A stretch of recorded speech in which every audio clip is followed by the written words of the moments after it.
waxaan ahay Maxamed Cumar hays yaraysan kartidaada hayasin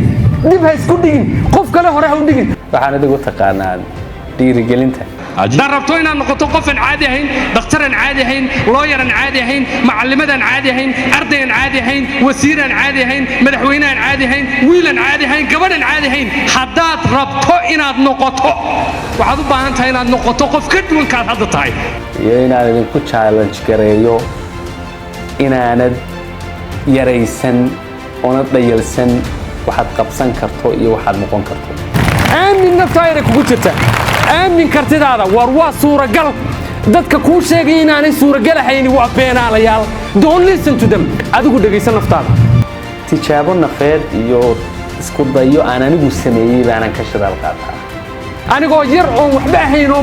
nolol badan arkin I believe in aan dad badan la hadli doono I believe in codkaygu muhiim noqon doono I believe in aan dad badan noloshooda codkayga ku bedeli doono hooyadii waxay go'an jirtay oo hadal baa ku cadeeyay aniga waxaan u jeedaa cadaan la helayo fiican Somali inspiration